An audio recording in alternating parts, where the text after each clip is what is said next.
This is the Wally and Methot Show. Now, here are your hosts, Brent Wallace and Marc Methot.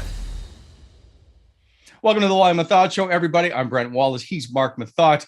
Meth, they could use you right now on the blue line. I know that's a joke that gets thrown around an awful lot for the Ottawa Senators, but seriously, they could use you. Yeah. Well, you know what, Wally, if you're willing to give me your left knee, maybe I'll do it.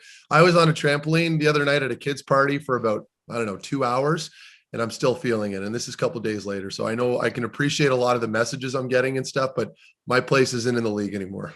It's funny you brought that up. I was actually going to segue into that. And I was going to say, how is the knee as you try to traverse about 4 different trampolines all in a single bound?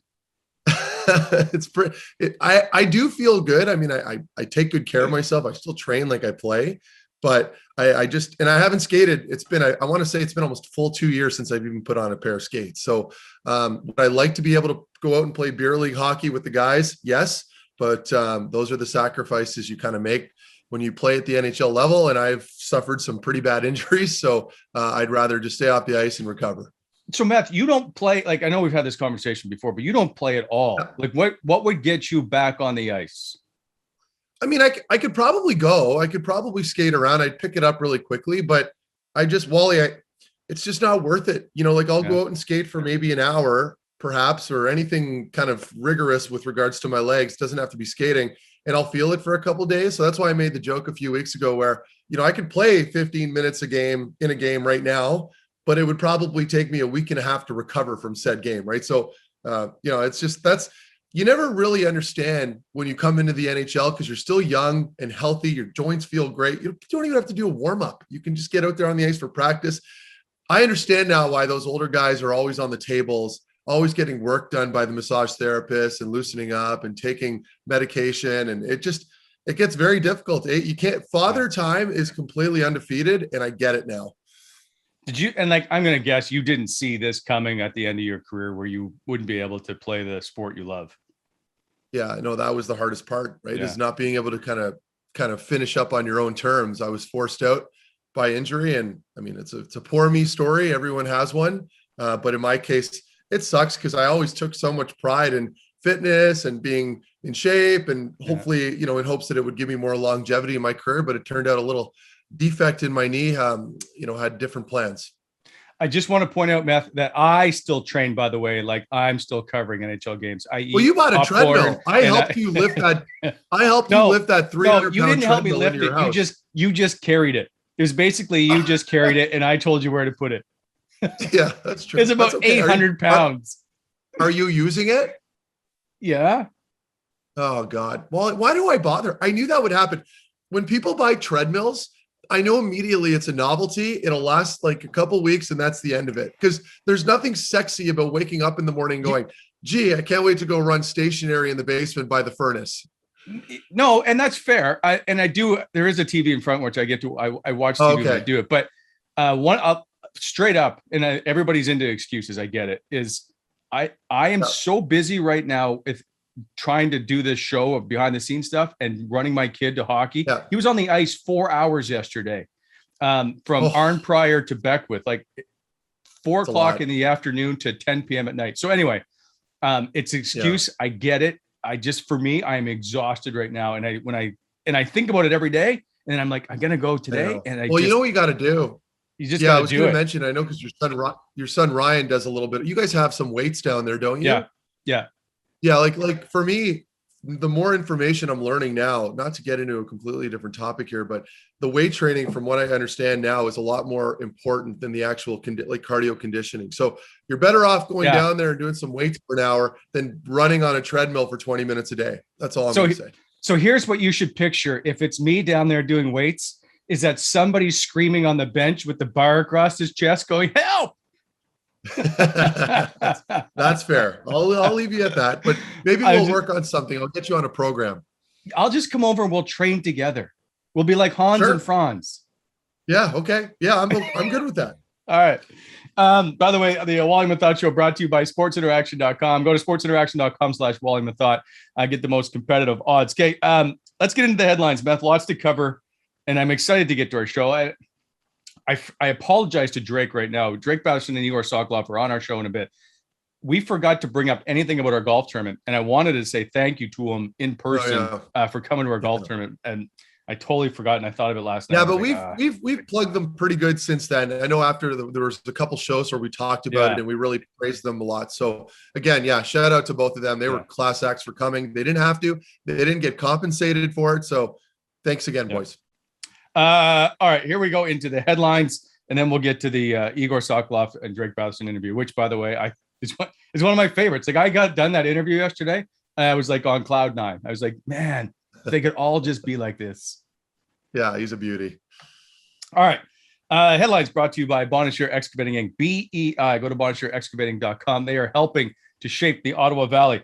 Let's start with the COVID issues. A lot of positives, we'll call it.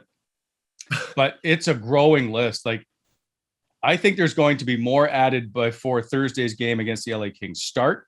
I think it could be a couple of key players. And so you're looking at 7, 8 guys. And if you add Colin White, Shane Pinto, and Clark Bishop, you're looking 10 guys on a team that didn't have a lot of depth to begin with, not playing in tonight's game. Yeah, it's unfortunate, but that's the landscape that we're playing under right now, right, Wally? I mean, I think we've seen some teams, I think more particularly with last season, right? I don't know that there were a lot of teams dealing with this year. Ottawa's the only team last year to not have any COVID cases. No, exactly. But I'm saying, but this season, has any other team had an outbreak yet?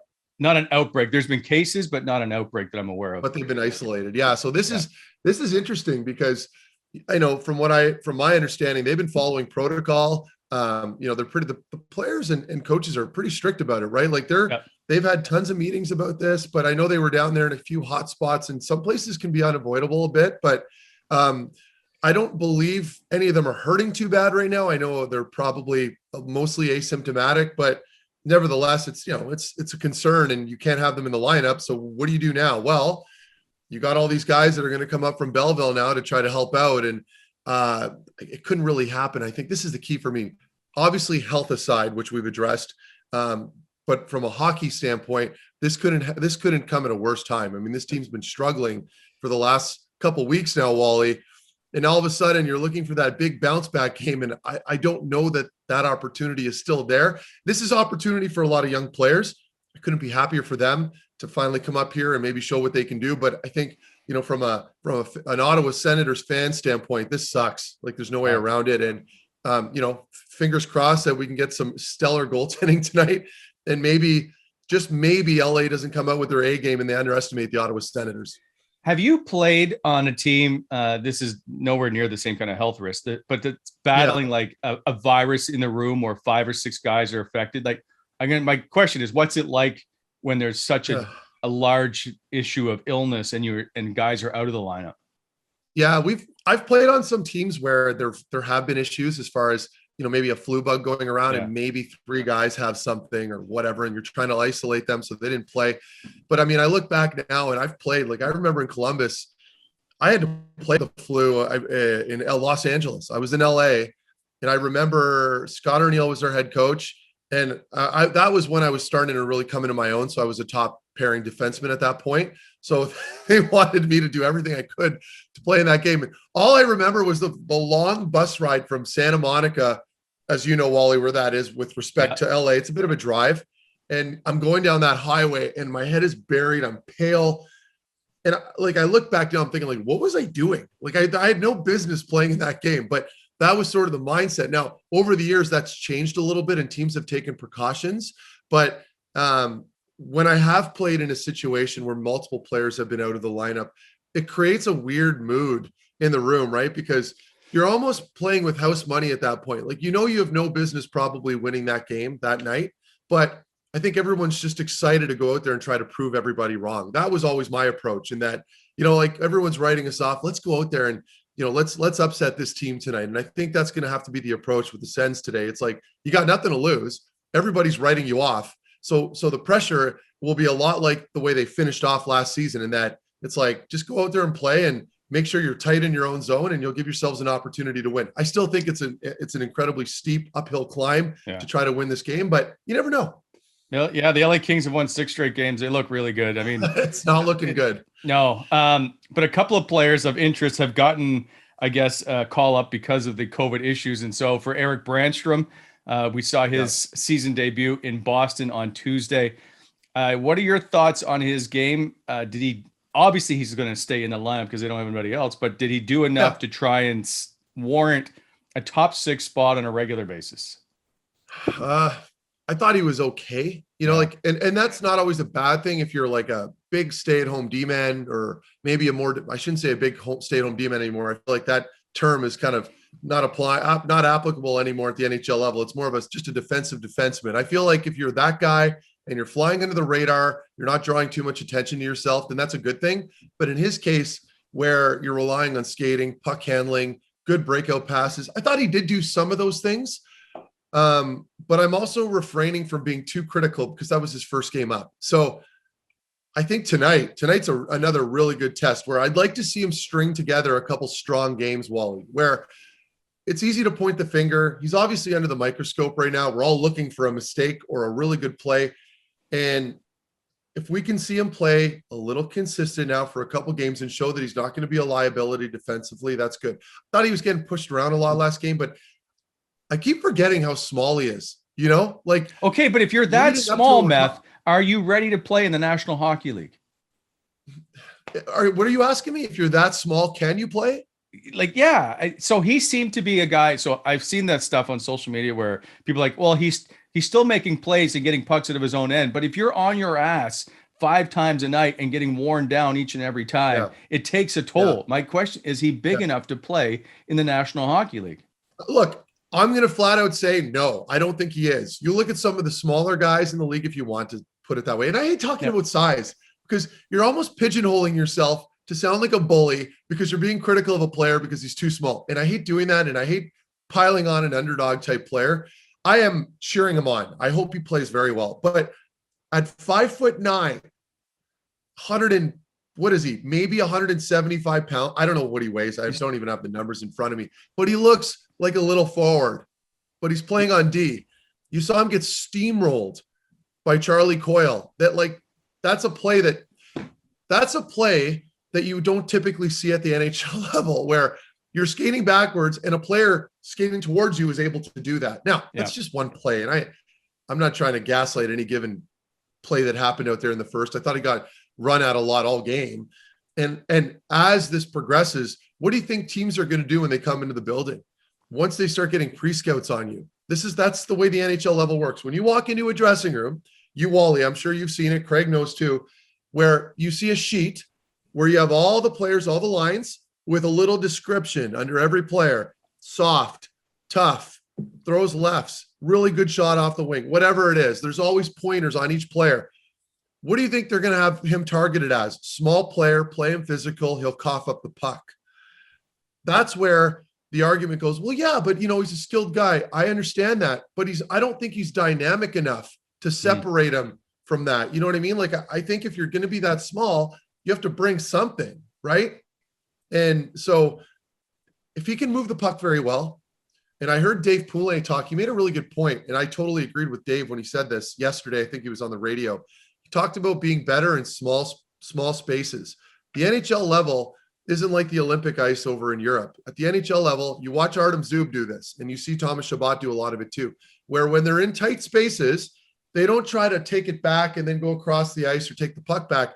They'll look for those quick little sneaky 10-foot passes in the neutral zone to a low swinging forward, or they look for those tight spots, and they're really good in tight. Watch Zub around the walls in the D zone. He's really good at finding low centers under a lot of pressure, and he's able to make a really good play. Those are the things I want to see Erik Brannstrom do. Again, I'll leave you with this last comment. I do need to see more of him. This is a good opportunity now for everybody to watch him play some consecutive games. He's going to be in the lineup, as you mentioned, Wally, again tonight. He'll be there again on Saturday. This is a good opportunity, a good test for us to pay attention to what he's doing out there and see how effective he can be. Quickly on Matt Murray, and I just briefly want to touch on this. Your thoughts on his game on Tuesday. Now, there's a couple of goals where there's no defense, so I'm not sure there should be any blame pinned on him. Maybe the last goal, which he should have had. Are you okay with, the way he's come back and played? Yeah, I thought he was. I think I'm like you, Wally. I think I'm I'm satisfied with his play. You know, you get the one goal off Marchand, like off his body on the left side of the net. There's not a whole lot he can do there. And then Bergeron lacrosse wax that bouncing puck off the ice. It's a little knuckler that goes under his arm. And then of course the how do you say his last name? Forbert or whatever. Yeah. He comes down that left side on his left, and he's a left-handed shot and he goes far side. I thought Murray was out of position on that goal. Yes. And if you but there's nobody in his lane. No, I know. Hey, listen, it's still still a very good hard shot.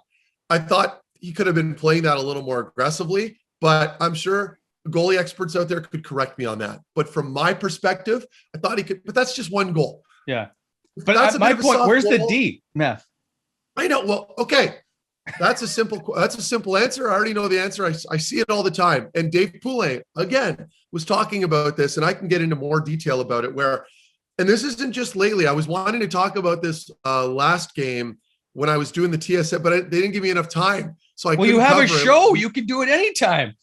I know. So, but I'm saying what I'm trying to say, Wally, is that it happened during the game when I was working the game, and I wanted to address it, but we had to cover something else because something else had happened in the period where Ottawa's getting very sloppy on their switches now. So defensively in the D zone, when teams line up on the draw, you're going to sometimes see a forward, the forward and the defense on the opposing side do a little switch when they have the puck, and that creates confusion defensively.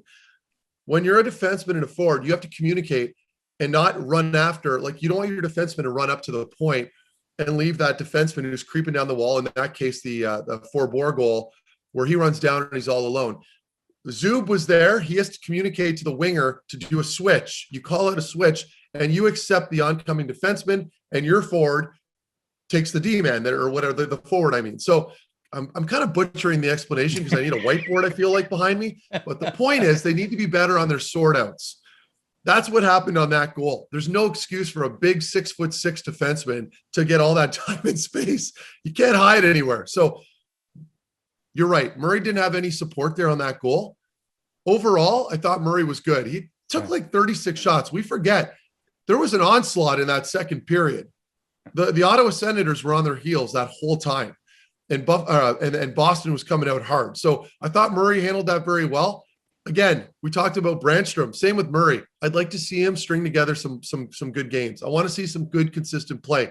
And at the end of the day, you just got to figure it out. You guys got the teams just, we can analyze a weak goal here, a weak goal there. At the end of the day, you just got to win the game. And that's being maybe better on your power play where they were 0 for 6. Those are the areas that you got to clean up and find a way to win games. We will get you a telestrator for next season. It'll just have to come out of your salary. Oh, that's just more work for Craig. He's thinking right now, oh boy, I can't do this. Be a little stick menu drawing. It'll be good. Yeah, okay, last one before we get to the interview. That is Igor Sokolov makes his NHL debut.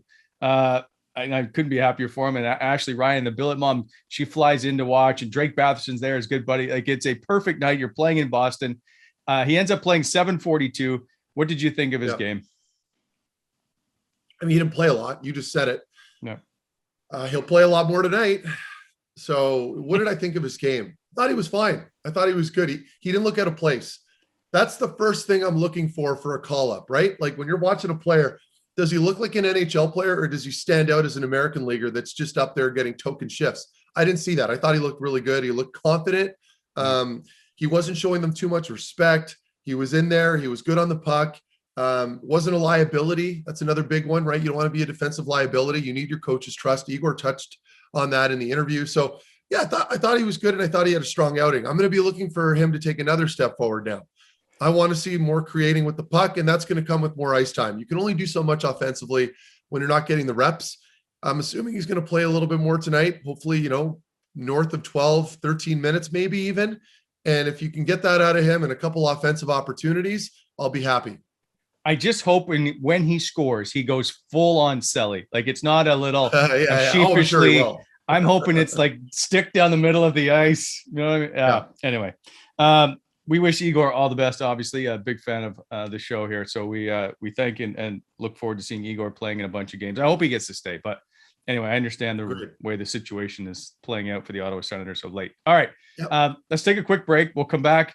with the Igor Sokolov and Drake Batherson interview, and follow that up with get Craig back into the show, have a little chat afterwards. Anyway, you're watching the Wally Methot Show, brought to you by sportsinteraction.com. Go to sportsinteraction.com/Wally Methot, Canada's odds maker.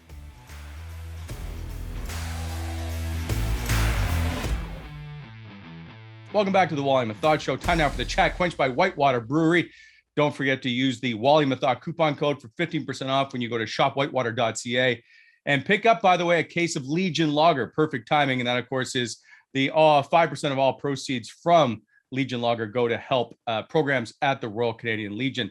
By the way, the Whitewater slogan, brewed by friends for friends. Perfect, because these are the two best friends. Drake Batherson and Igor Sokolov, welcome to the show. I'm excited because I'm sure you're both riding high after the Boston game on Tuesday, in which Igor got to make his NHL debut. Welcome, gentlemen. Thanks for having us. Thanks for having us. Okay, Igor, I'm excited for you to talk to us about this game. But as we do with each and every guest, we come up with pearls of wisdom and we do a pre-scout. Now, because I got two guys on, you guys have got to split it. So first, we're going to start with Igor. The pre-scout brought to you by gongshow.com. Of course, Igor is our unofficial spokesperson for the Wally Methot merchandise. He's the first NHL player to ever wear it. So we feel like we have to have it sponsored by Gong Show. Number one, you're the first player in Sens history to wear number 75. You're the first player drafted in the second round of 2020 to play in the National Hockey League. By the way, you were drafted 61st overall, and you're part of the Mark Stone trade. That's very ironic to me. 17th player from that 2020 draft to play in the National Hockey League.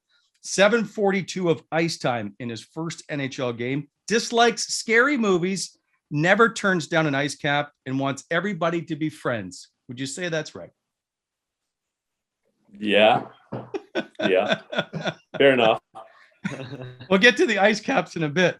As for Drake Batherson and our pearls of wisdom, brought to you by sportsinteraction.com. Go to sportsinteraction.com/Wally Methot. 37 is the career high in goals by your father, Norm. You were just on pace for 37, but you're now down to 34. I still think you're going to catch him this season. Eighth youngest Senator to score a hat trick, 23 years old, 181 days. You did that against Washington. 7 goals in 7 games at the 2018 World Junior, the most ever by a Team Canada player born in another country. And you're the only player in Sens history to score a game-winning goal in your NHL debut. What's better, the hat trick or the game-winning goal? Oh, that's a good one. I don't know. I'd probably go with the hat trick. I mean, both were unbelievable nights. Doesn't matter that you lost, guys, eh? Yeah. No. I mean, yeah. I guess we'll have to go with the game-winning goal since we got the 2 points. That's better. All right, let's go to Boston last night. Can you take me through when you got the call up to knowing that you're going to play and the excitement surrounding the chance to play your first NHL game? Well, I woke up like 8 a.m. in Belleville. I was supposed to go to practice at Belleville, and I get a call from Troy Mann.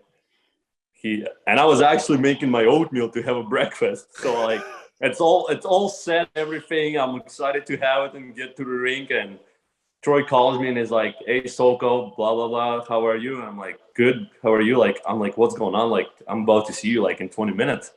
And he's like, "Yeah, you got called up. Pack your passport. Just take a suit and go to Ottawa for practice." So listen to that about that oatmeal.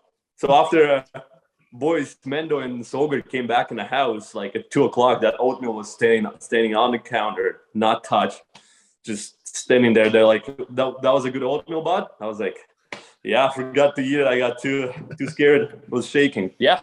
And then I drove to Ottawa, and then I flew to Boston with the team. And I guess yesterday morning when at the morning skate, I was in the lineup, and yeah, kind of quick turnaround in my life, but obviously it was definitely special. And obviously have Drake out there with me, like my first Q game, and now it's first NHL game, is pretty awesome. I think it was definitely special to share that with him, and I'm just thankful for the opportunity. Drake, Igor, did anybody give? Oh, sorry, Wally, go ahead. That's right. I was going to say, Drake, did anybody Drake, what did you say to Igor going into that game? Yeah, I just said pretty much just have fun, the cliche words, but we were more just talking about how far he's come. I remember I was saying last night, like when he first got over, he couldn't speak a lick of English, and just to see how much his game's come, skating, just as overall English in general, and to play alongside him in his first NHL match was unreal. And we were beside each other in the tunnel before warm up, and I could just feel the energy coming off him, and it got me pumped up for the game. Did you say anything in the room at all, Igor, or were you pretty quiet? I'm pretty quiet, a little shy still. Try to find my way around the group, but yeah, it was just like everybody just made me feel comfortable. Kind of, just said congrats and enjoyed the moment, and kind of, just felt like it's actually like my dream is coming true right now. I'm going for my rookie lap, and all those guys playing in NHL right now just talking to me and telling me to just we've been there and go have fun and enjoy the moment, and kind of just it was special just sharing that with them, I guess. Like it's crazy to think of how quickly that could happen in pro hockey, and obviously I'm just all can I say, I'm thankful for that. Igor, how did you feel out there? Like from our perspective, you looked really comfortable and you looked like you belonged there, which is great. Was there were the nerves overwhelming in that first period, or did it just take like a couple shifts to kind of get into the groove of it?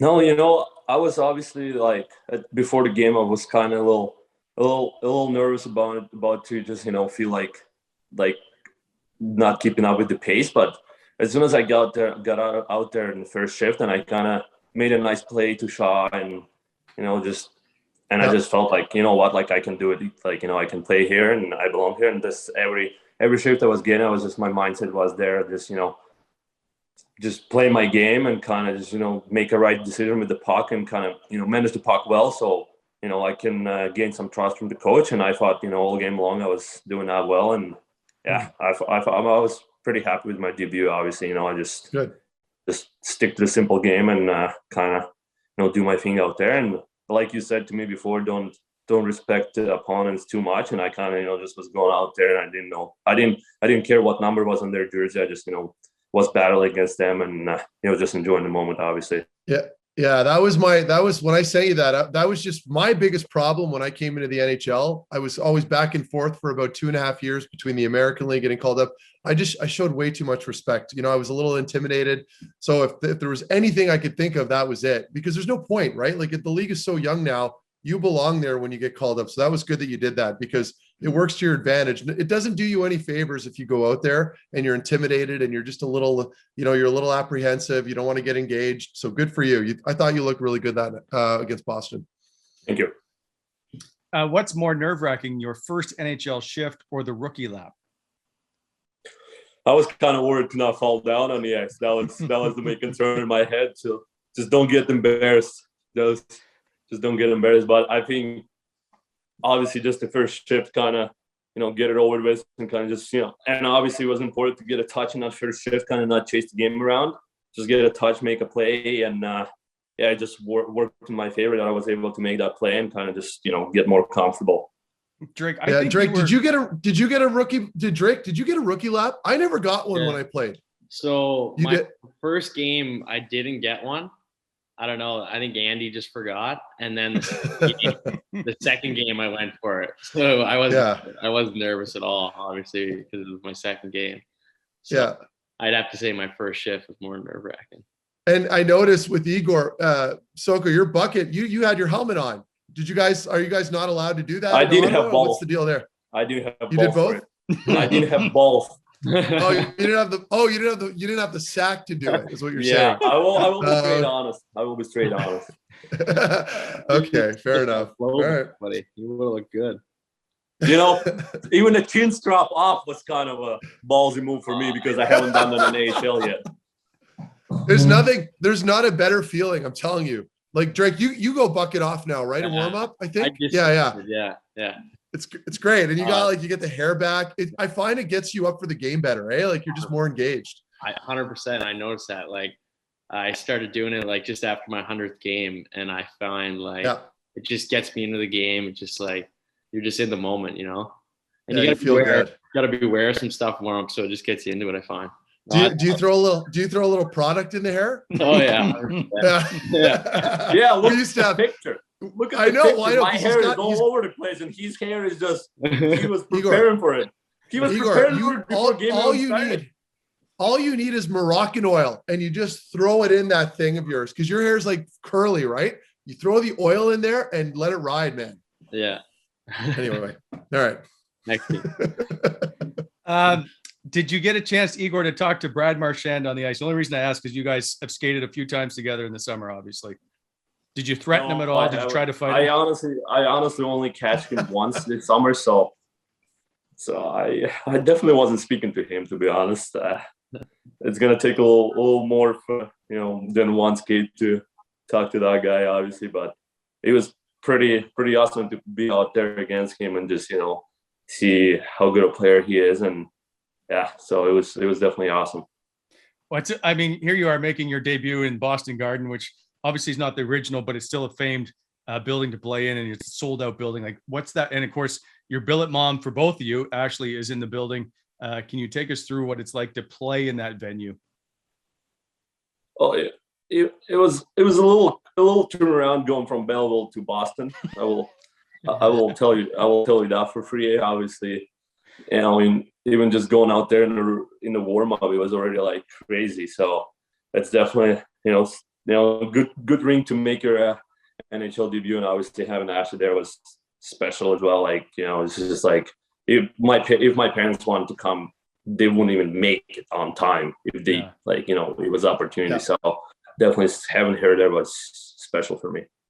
Yeah, that's got to be tough not to see, I don't know if you were expecting your parents to make your NHL debut at some point, but was it tough to not have them there?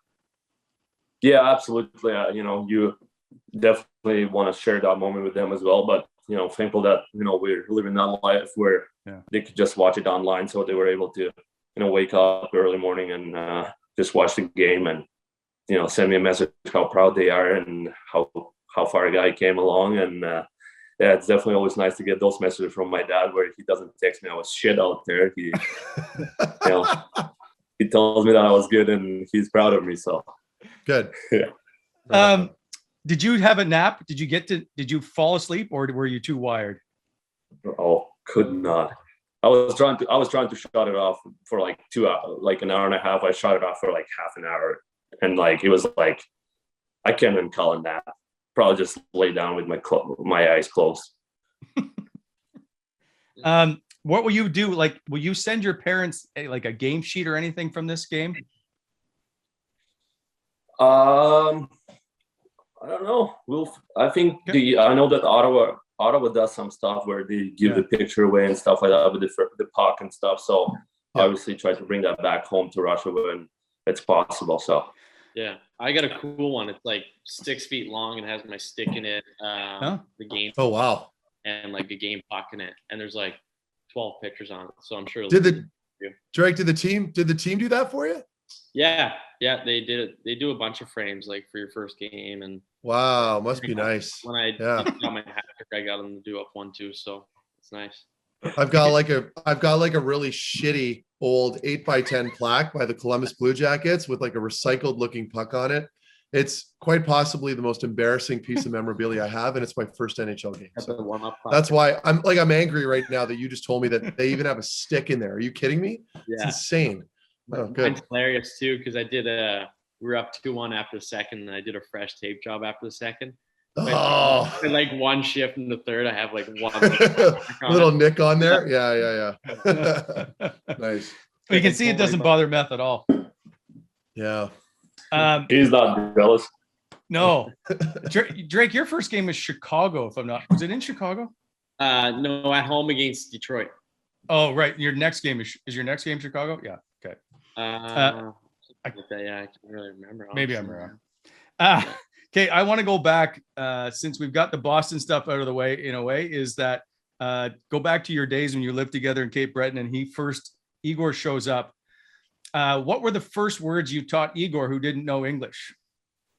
Yeah, so I think Iggs, if I can remember, you were there like the day before I drove in, right? Yeah.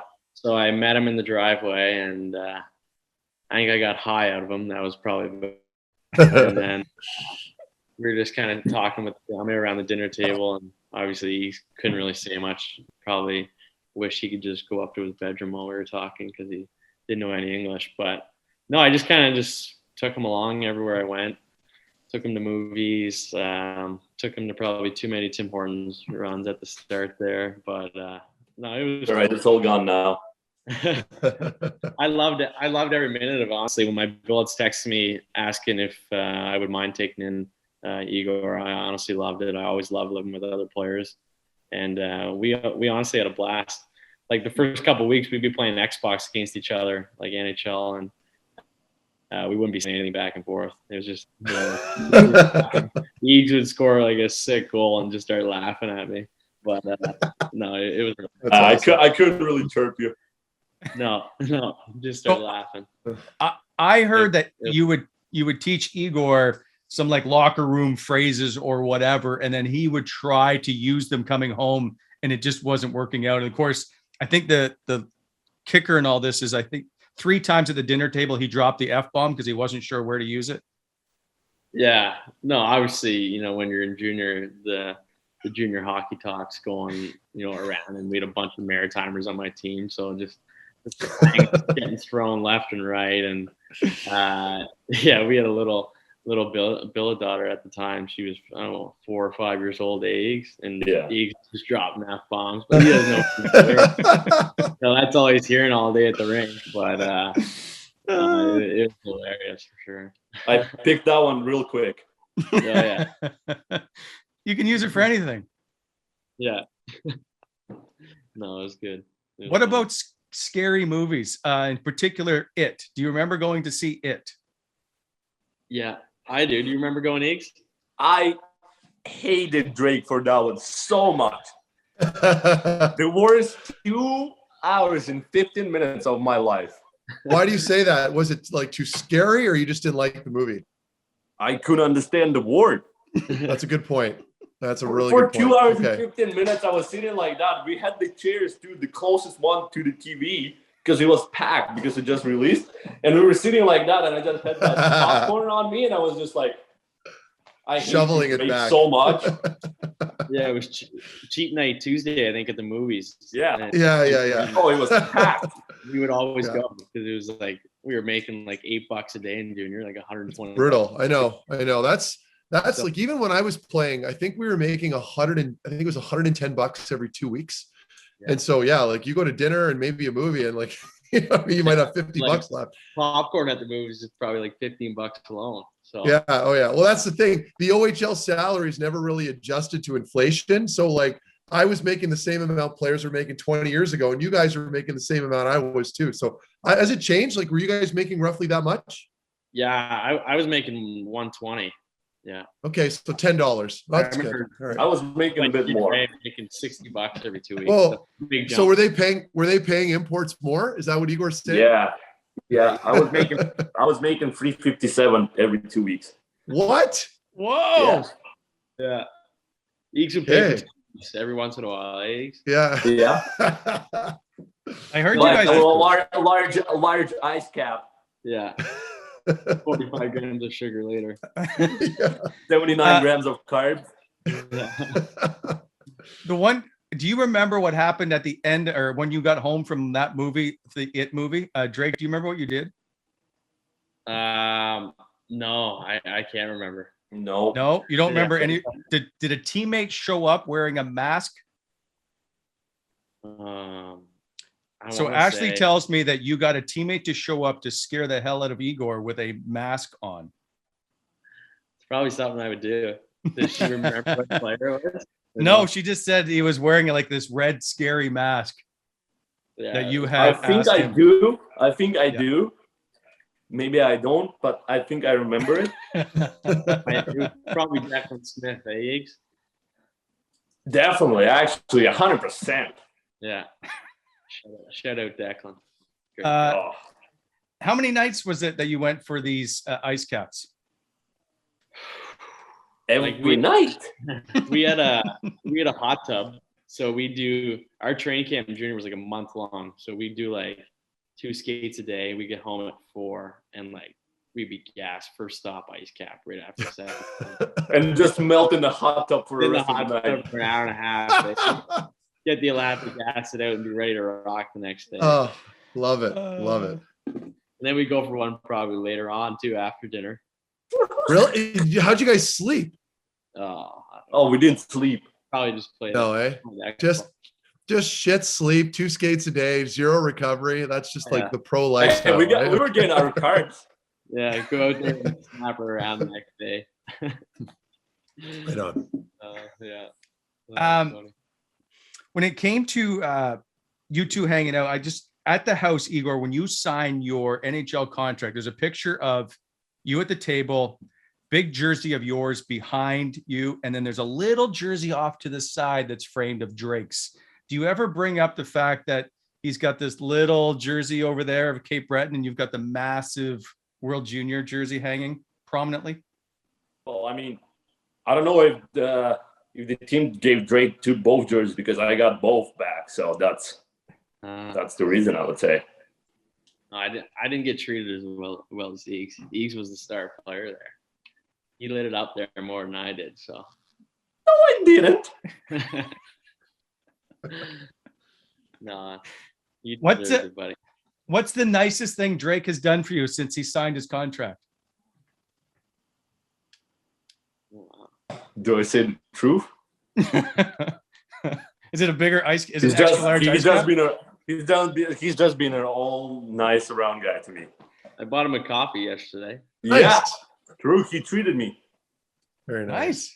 I mean, I don't need my, and especially like I've been down here most of the time. So No, I gave him a wallet yesterday. yeah, He didn't have a wallet. true.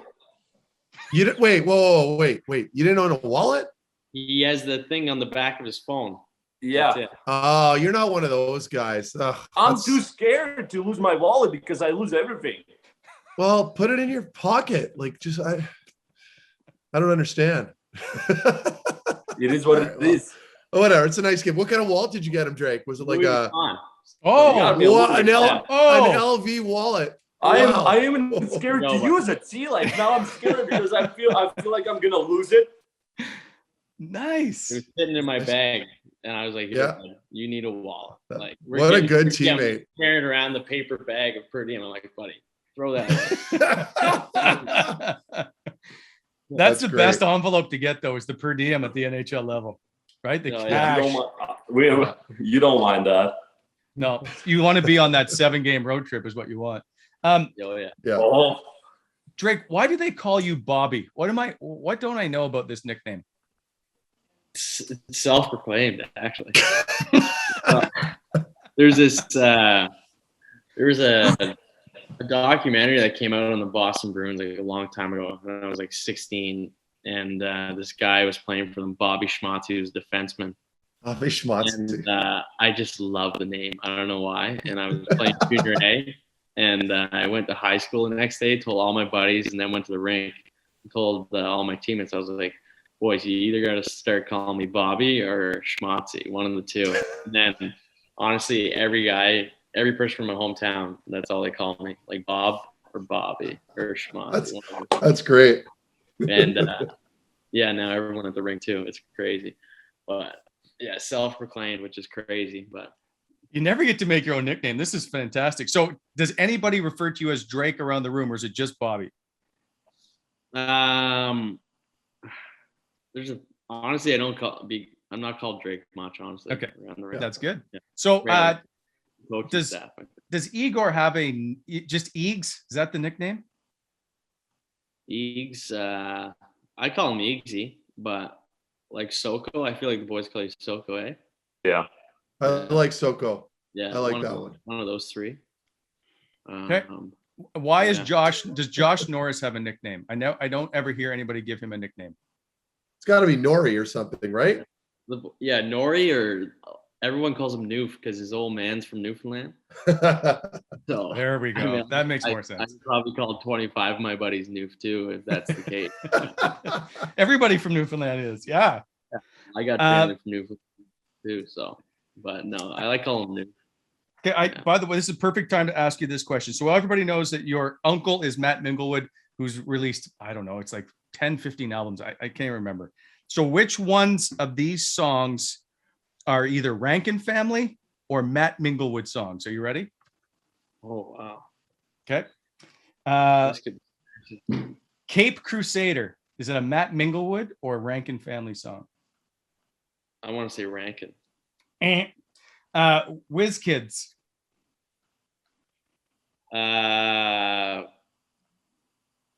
Minglewood. Okay, right. He's totally Wally. He's just guessing. He has no idea. I want Matt to see no this. idea. This is all just to get Matt. It's like, Hey, I thought you were my. I thought we were I'm relatives. usually around the fire listening to them, so. Goldenrod Jig. Jesus. That's Minglewood, I think. No, that's wrong again. And finally, You Win Again. What was it? You Win Again. That Minglewood. Do you ever listen to any of his songs?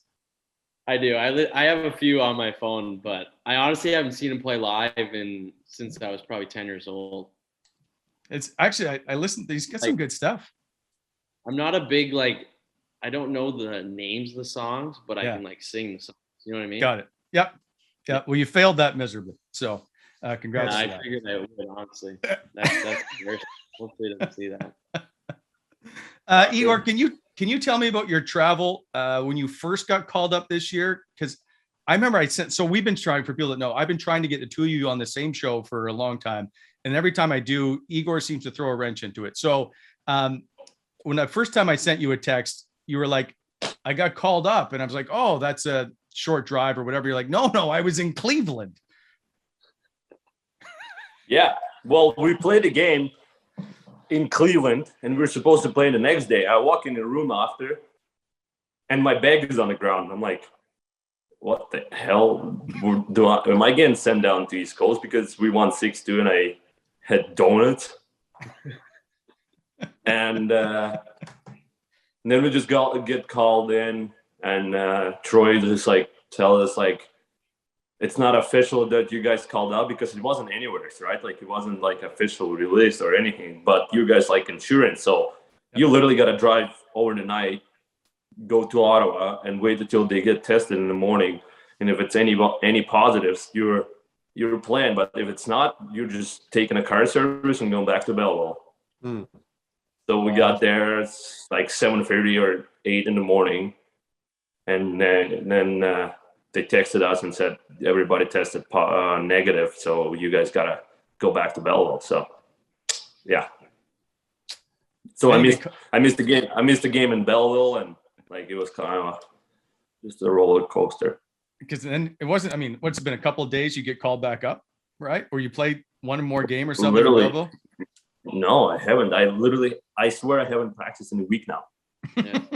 With us, we haven't practiced since last Friday. I practiced last time, it was Thursday last week. Wow. Yeah.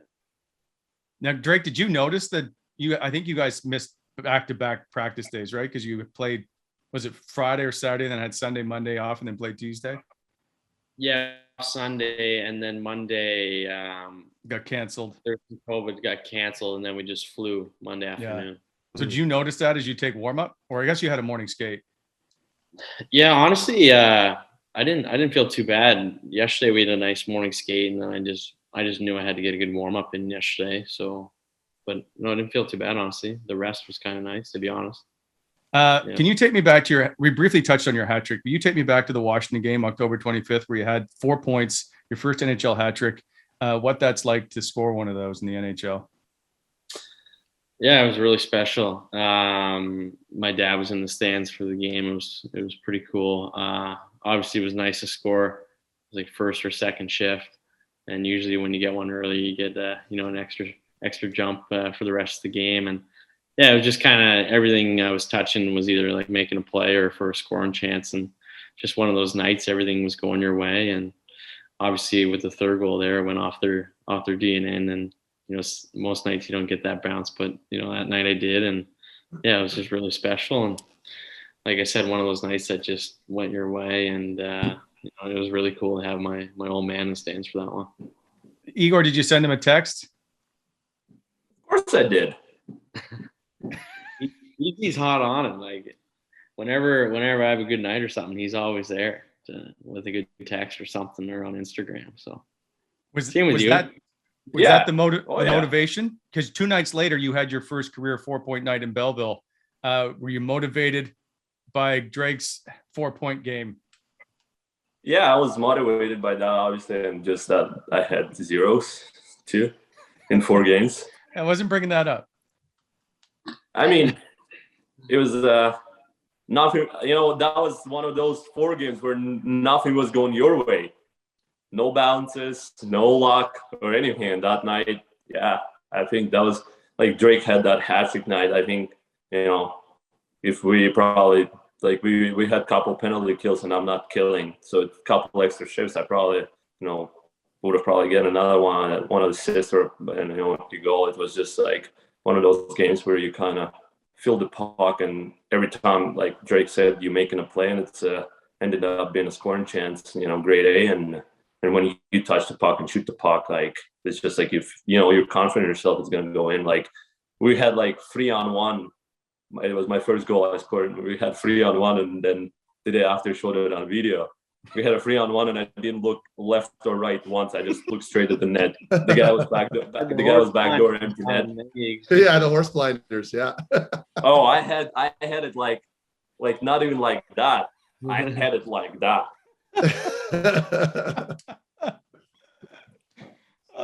So snap that one wide. You're hearing about it on the bench, Egs. What? If you miss the net on that one, the boys are gonna be giving. Oh yeah. It like it was just like one of those things. If I don't score, I'm gonna get like pooped on. But if I do, like everybody's gonna be fired up. So, but I also was at the end of the shift, so yeah. You get the 3-on-1. You just want to release that puck. Oh yeah, with your shot, why not, buddy? So now that you've played one game, what is the desire or the itch to play that next game to be able to stay? I think it's definitely something, obviously I wanted to do. And I thought, I played a pretty good game yesterday and kind of just gained the trust from the coaches. And, it's their decision. Whatever they make the decision, whatever they do, like I can't, let myself down, whatever happens. But if I get, another chance, obviously, I will take that chance and play my game and try to do my best out there. We saw you mic'd up in training camp. If they mic'd you up last night in the Bruin game, would it have been dead silent or would you have been talking? Dead silent, probably. No chirping? Maybe. No chirping. I was just trying to find my way around the guys there, like on the other team. Just no chirping yet. Try to play hard on them, obviously hit and stuff. But it's a little bit early for chirping, I think. Was there any surprises in the game? Did anything surprise you or that you weren't expecting to see as you played an NHL game? I thought, like being able to play those preseason games this year kind of helped a lot. I wasn't like super surprised. Obviously, the pace of the game is crazy, but but also the players there are super skilled, and it makes just the game easier when every guy on your team in the same page. So like I found it's just like the pace, obviously how quick you got to make that decision, but it's also I found it's so much fun to play. You kind of just get into it and let the flow go basically. So yeah, I thought it was just one of those things. If you get the first shift good and you get a touch, everything's going to go pretty good all night. And I was obviously able to do that. So yeah, that's where I'm at right now, and hopefully for another opportunity. Hoping for another opportunity, obviously. A couple of questions before I let you go. One is, do you have any plans to invite Drake back to your hometown for a vacation in Yekaterinburg, Russia? I honestly would love to. I honestly would love to, but we couldn't really do it like last year or anything, right? Like you never thought of that because of COVID. But once it eases up, like if if he would love to do that, like I'm hands down gonna take him. It's a pretty long flight. I mean, we maybe just meet somewhere in Europe. I mean, it would be fair enough. Yeah, if it's possible. Like Ibiza, Drake. Drake, I wanted to ask Drake a question really quickly on this. Like, there's obviously some issues right now with COVID ripping around through all the rooms, particularly in Ottawa right now. What's the mindset with that? Like, it seems like it's hitting one player after another, and now you're running out of bodies. Has anybody really talked about that in the room at all, and what the plan is moving forward? Yeah, it was weird because like last year we were the only team without a case, so we were probably looser than most teams around the room as far as masks and stuff go. And then we must have got it somewhere in the States, I figure. So now it's kind of the same rules as last year. Like last road trip, we couldn't even go out for dinner or anything. We just got we all got room service. So I think we'll probably do that for the next little bit until obviously all this COVID's gone. So no, it's kind of right back to where we were last year, I feel like, in our own little bubble. So no, I think we're going to stick to that. Probably mask it up pretty solid here around the rink. And it's scary stuff, obviously. So we want to, and we're missing a lot of guys. We can't afford to miss any more guys here. So definitely got to be careful for sure. Will you keep number 75 in your career, or will you change? I will change probably at some point whenever. I like it. Like I don't mind it, honestly. Though, like I don't mind the number at all. I just usually I have the numbers with the 2 or something. And I mean, last year I got a 13. I'm not really that guy who's like caring as much about my number. So we'll see. For now, I'm just gonna keep 75. Ryan Reeves out there, The only 2 in the league. Just you 2. Just maybe sometimes somebody's gonna get scared because it was 7-5 and it's not Reeves and Sokolov, and he's gonna give up the puck, and here I am on the breakaway. Have you had a fight? No, I don't have the balls for it too. No, don't say that. I feel like you'd handle yourself pretty good. You're a big guy. I swear I never really had a opportunity. Like every time I'm on the like I'm not just gonna go in there and just start a fight. You know what I mean? Like I would step up for my teammate. Like I just never, like I swear honestly, in 3 years I played in junior, nobody got destroyed in front of me when I was on the ice. Those are usually what and you know what? If you're ever in trouble, especially being a bigger person, you just seatbelt. You just got to grab the arms and wrestle down. Yeah. You know what I mean? And you don't really ever get hurt. I think the biggest thing is just the embarrassment. I think as players, you're more concerned about looking bad in front of 18,000 people than you are getting hurt. You know what I mean? Yeah. So, but Drake, I've seen Drake drop. There was a clip floating around on Twitter the other day where it was from Belleville, I think, and you defended Nick Paul. Do you remember that one? Yeah, that was a good tilt. Sure. I didn't know you could throw him like that. Yeah, I mean, I think I fought maybe 4 or 5 times in junior. Nice. Just kind of the same situation if a teammate gets hit dirty or something. But I feel like Maritimers just have it in their blood if they need to. You know what I mean? Like you could be the most skilled player, but if you have to drop them, you guys have it in your blood. You know what I mean? Yeah. Like I remember, Eags, I don't know if you remember this, but remember we were playing Moncton in junior, and after your goal, I fought because I thought someone slashed Eags after he scored, but I read it wrong. He just swinging his stick in frustration, but I thought he tried to slash Eags, so I went and fought the guy right after Eags scored. No, after the goal, I'm there on one knee, turn around, ready to fight him. Like Eags is grabbing ice, giving the crowd one of these. I'm squaring off behind him. And I looked at the video the next morning, and he didn't even try to slash Eags. So did the guy you fight? Did he say anything after with you on the ice? Like, what are you doing? No, we had fought before, so it was just kind of okay. We went again, but it was nice. Funny. I thought he slashed Eags, and for sure. You're a good teammate. Yeah. That's outstanding. All right, I'll let you guys go because I know it's been crazy busy for you guys in a huge month. Yep. I don't even know how you get any rest right now. Like, is there? I guess I'll ask this question. You got 15 games in this month. Like, how, Drake, are you trying to conserve energy here?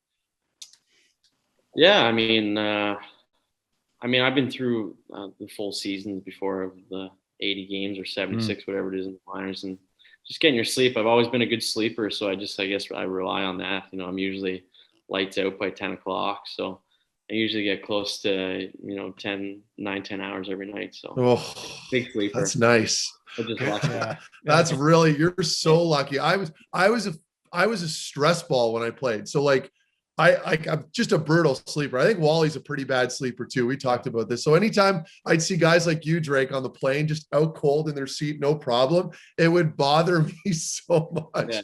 Anyway, I'm envious. That's awesome. No, I hit the pillow on him out. Yeah. Jealous. Sure. Totally jealous. Yeah. Yeah. It's huge. It's such an advantage. Like you're like the guys in the morning, like on a back-to-back, like you feel so much better than everybody else. Like it's such an underrated recovery tool. I feel like it's not underrated anymore, but do you guys have anybody that like talks to you, like a sleep person that has come in the room and talked to the group at all this year? Probably not. No, I've never had, obviously you have like the nutritionists who say like sleep is obviously one of the most. Yeah. So yeah, the nutritionist will say it all. Okay. Yeah. Fair. We had a sleep guy come in when I was in Ottawa and they tried to talk to us about it. Most of us kind of tune it out because it's after practice and you just want to leave and go home and game or have lunch. But anyway, I was curious if they had a guy come in or a lady. No, yeah, I would be, I'd be interested to hear something like that, but I got a buddy who's like a bodybuilder and he knows all that kind of stuff. So I just ask some questions. So no, he's pretty good with that. Right on. Igor, last question before we let you go. It's a 2-on-0. You have the puck. Are you passing to Drake or not? I'm passing to Drake. He's got the hot hand. I'm gonna get it back. Take shot, give it back to you, bud. There you go.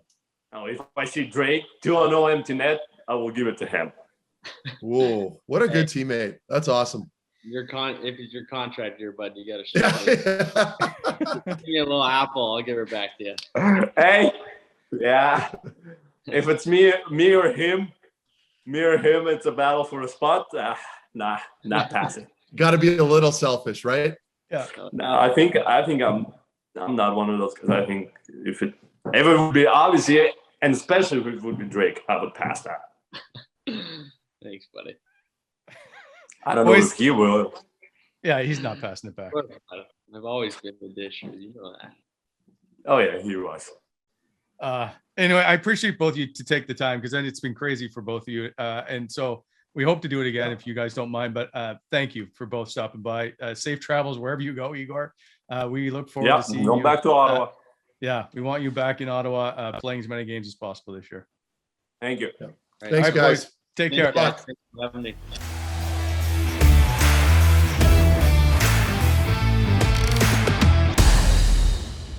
All right, welcome back to the Wally and Methot show. Guys, Craig, welcome to the show, by the way, again, as usual. I want to another thing I forgot to mention today is that I spoke to Ashley Ryan just before she boarded a flight after she was in Boston, and I asking her all kinds of questions about the interview and stuff. But I asked her about watching warm up because there's a video of her she's posted of Igor taking his lap, and I was like, "Were you in tears?" And she's like, "I'm bawling," and I'm like, "So when did you start and stop?" And she's like, "I don't even remember," basically. So for her, it was such an emotional night. And I just think of what it's like as a parent or a billet family and all that stuff, of all the time you've helped to help get that player to the National Hockey League, or what that moment's like. It's right, because Matt, you played in the NHL, but I'm going to guarantee your parents were just as pumped to see you skate around, right? Like it was an emotional time for them as well. It takes, as they say, a village. Yeah. No, you nailed it right there. And the people, and it's funny because they do get a ton of praise, but I don't think most people don't understand how important it is to have a good billet family and have these people support you. And it's such a selfless thing to do, right? It's not your own son, it's not your kid, but you're willing to take on a teenager, like a teenage guy, roughly 16 to 17 years of age, and just bring him into your personal space in your home. And all of a sudden he's a part of it. So I had an excellent experience with that. The McInerney family in London, when I played in London, Ontario, and for the Knights, and they made it enjoyable. They made me feel like I was part of their family, and that, that transition as a 17 or a 16-year-old, when you're leaving home at such an early age, it's crucial. And then to give a little love to my parents. We're making $110 every 2 weeks, right? So my mom would wire me money all the time, and never mind all the sacrifices both my parents, who were both, I want to say middle-class workers all their lives. You know, they worked really hard and they were both shift workers, yet they always took my brother and I to practice first thing in the morning. There was always food on the table. You know, they always taking us to tournaments. So hockey parents are special. And Wally, Craig, you guys are going through it now. I'm going to do the same thing for my kids. It's such an incredible experience, and there's so much to gain from being in sports, team sports as kids, that I encourage parents to put their kids in it, because you learn so many valuable lessons along the way. So yeah, I mean, it's such a selfless thing, as you mentioned, that Ashley has done. And I mean, I commend them for it. Matthew, you didn't negotiate a good deal, because Igor was getting like $329. I know. And it's funny because, like, when I was playing in London and I retired, when I left London, I should say, at 19, I only played 3 years in junior. You'd always hear stories on how, London pays its players. And, you know, they're like an NHL team where, did you hear Patrick Kane was making X amount? I'm thinking, like, I never saw a dime. Like, where was all this money? I could barely afford to put gas in my car, let alone, you know what I mean, make a lot of money. So again, I think there were issues with that. I don't know how you navigate through there, because we're talking about high school kids. I don't think they should be making a ton of money. It wouldn't be sustainable for the league. But I do think there are some issues there that need to be resolved. I don't know. I think, did they fix that, Wally? Remember there was a big court battle between the OHL and players? I don't know where that's at. I do remember it. I don't know. If, I know it's somewhere. I'm putting you on the spot. Well, the players won, if I'm not mistaken, an increase, but I don't know if it's being argued or appealed or whatever it is. By the way, I'm not advocating for any of that. I'm just saying that when you're making $110, like I've been through it myself, it's very hard. It's not sustainable. You should check Corey Perry. I think he was getting it all. Could be. Yeah.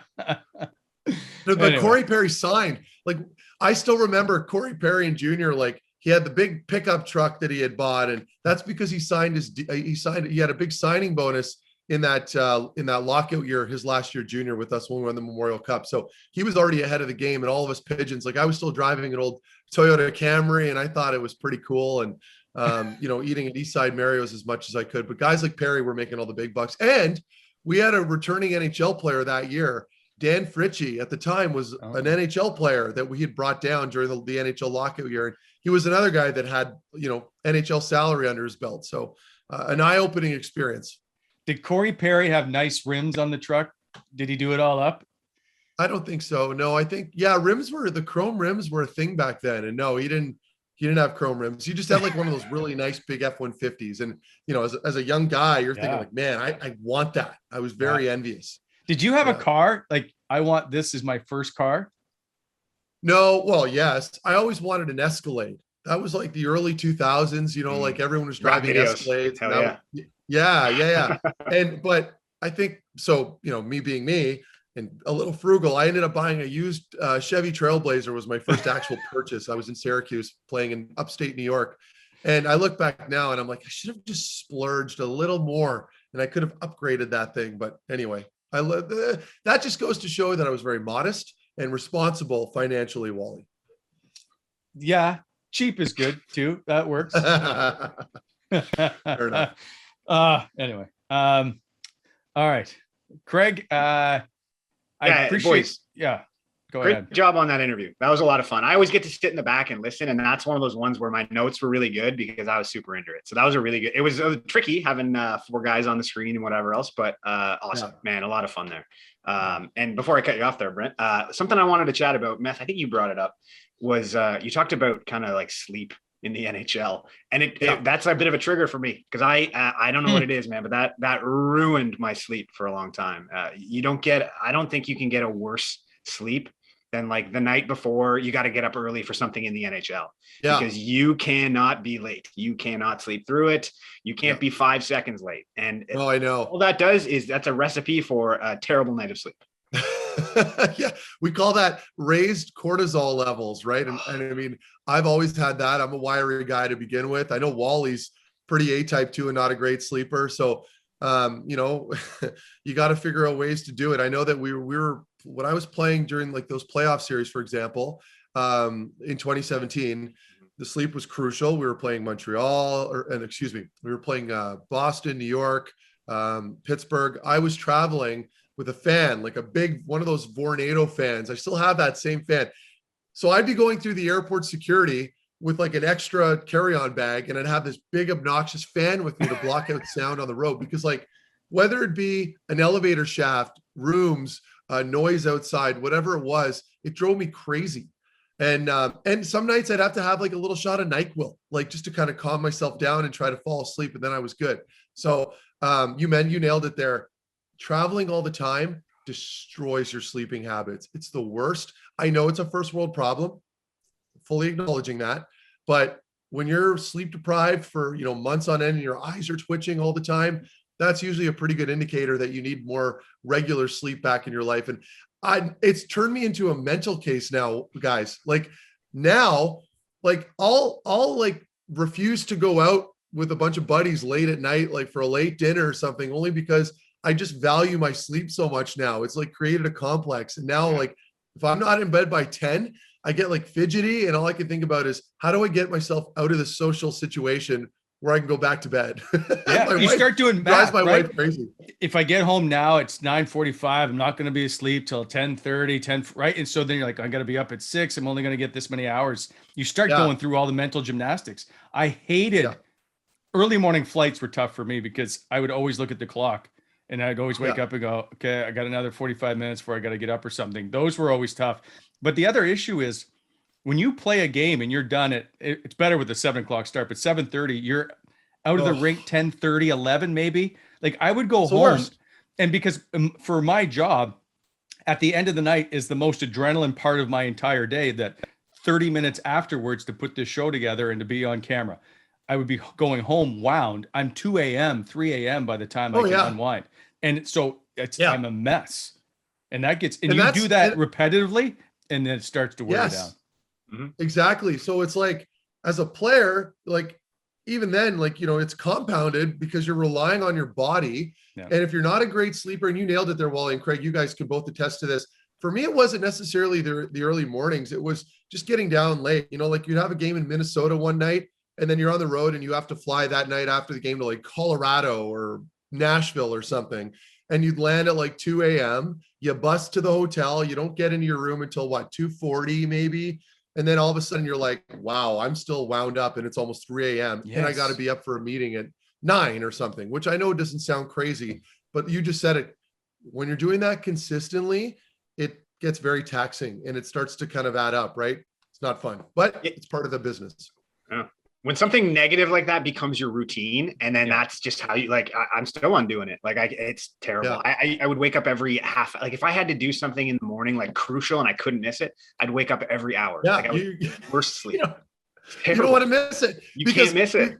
It's worse. Yeah. Like some people go to work and they're a little late. It's fine. But like for whatever reason in our game, they're so strict. It's like military, it's militaristic, right? Yeah. If you're like 5 minutes late for a meeting, like as a player, at least you're fined for like $500, and it's, and you get like verbally assaulted in the room about it. Like mostly it's a joking thing, but when you have 25 people sitting there like this with their arms crossed and they're watching you kind of straggle into the room, it's such a gut wrenching feeling. You just want to crawl into a hole. And you'll get 20, like, you'll go ahead, Brent. Sorry. No, I was just saying in 2010, I covered, that was the year I covered 24 playoff games. And by the end of it, it was Philadelphia, Chicago final. And after game 2, I had lost, I think 17 pounds covering the playoffs that year. I said, I just want to go home. And they're like, what? You're in the cup final. I'm like, I'm out. And I only covered the first 2 games. And after I went back to Philadelphia, I was out for 2 games. It was wild. And like what you did is exhausted. Yeah. Like what you guys do, Wally, like that's, it's a different animal because like the pressure, you're alone and it's on live TV. Like on the ice, you make a mistake. It's not like the end of the world. You've got teammates out there watching your back. You're on an island when you're on camera, right? Like you can't get away from that. And if you slip up, like we saw Dregs, watch Dregs the other night. I don't want to draw attention to it, but it was hilarious. But Dregs is such a serious guy that he didn't really like joke about it right away. He like tried to battle through it. Anyway, it gave me a good laugh. And shout out to Darren. Obviously, we're having fun, but he kind of caught a little bit of he had like, what did he have in his throat there? Like, frog. We call it frog.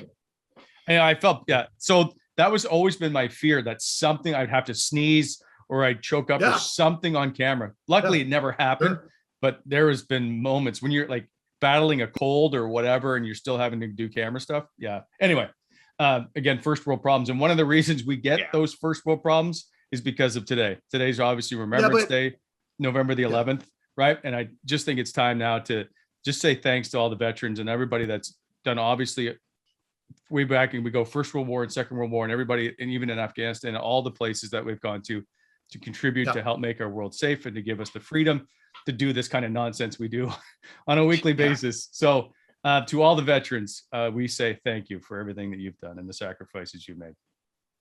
Well said.